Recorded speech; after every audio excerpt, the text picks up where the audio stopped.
Let's talk about how to bead this illusion mesh right here. So first things first is to use your chalk to outline the areas you want to bead. Scrap that.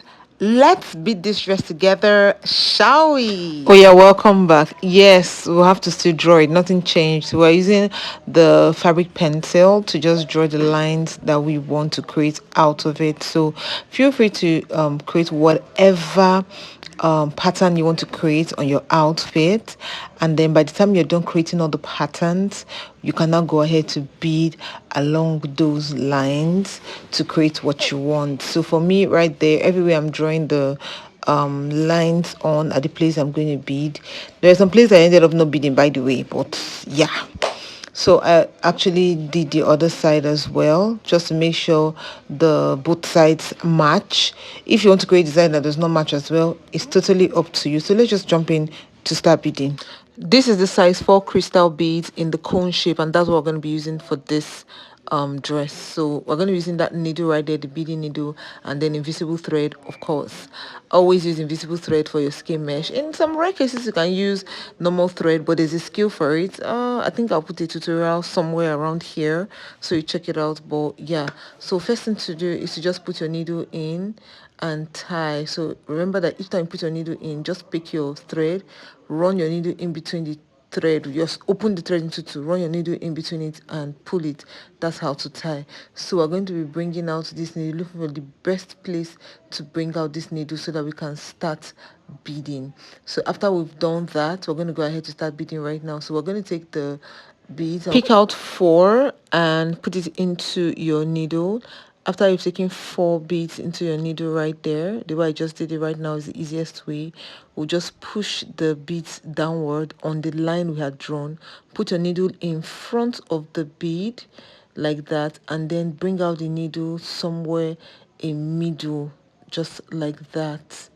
So we just brought it out in middle right there, and we're going to be arranging the bead to make sure it sits well and not tangle, because the visible thread, if you give it chance, it'll just tangle. It's very dramatic.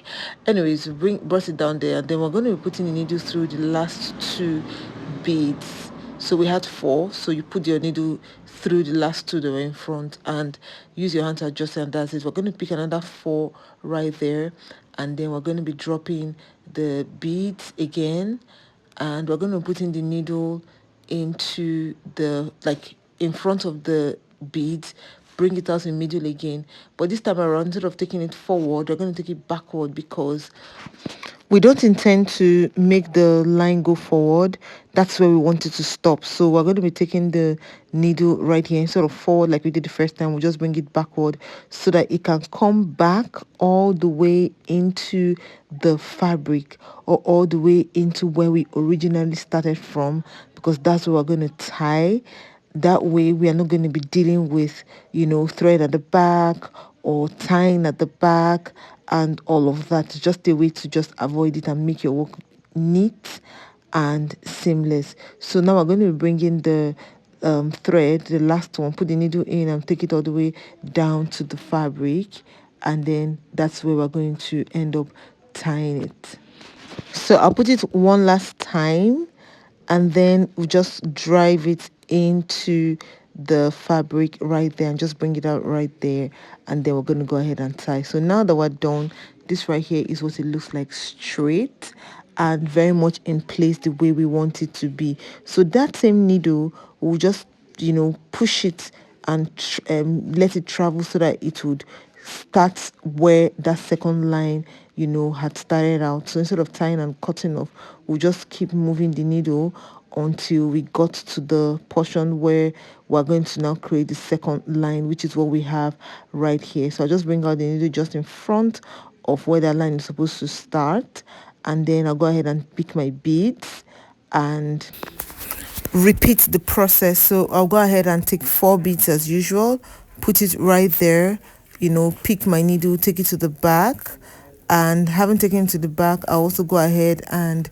put it from the middle, forward, so that I can attach the next 4. So that's it right there, and then I'll take the next 4 and attach it, drop it down in front of the other 4 that we had created before, and then we're going to just do the same process. So if you want to create longer lines, you just keep going, but if you do not want to create longer lines, you just carry the needle and take it all the way back for us to get back to the other fabric where we had started from. So in this case, I'm still going forward, so I'll still create another maybe 4 or whatever number.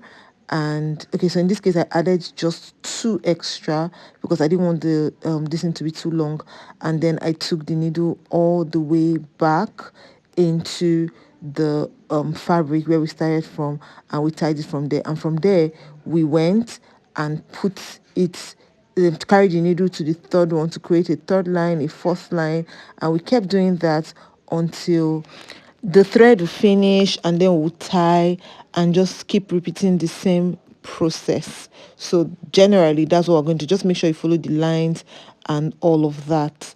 I think that's about it. Please, invisible thread is very dramatic, so you need to guide it very well. If not, it tangles easily, or it could just wrap itself up somewhere. And because it's invisible, you may not even see where it wraps itself up. So you need to be more careful and tactful when you're using invisible thread. So now that we're finished doing this, we're going to be taking the needle and passing it through the other line. So these are the ones that we have done so far, both of them. So it looks like, so we'll do it all the way to that side to fill out everywhere up to this side as well, just the same method, however it is you want to do. So this is what I've done so far, and this is the finished work right here. Sorry it's not so clear, and we're always in a hurry to deliver, so sometimes getting clear pictures is a hassle, but yes, we're able to get this one. This is all the clips we could get. We could even get the full clip, but yeah, this is what it looks like. So thank you so much for watching my video.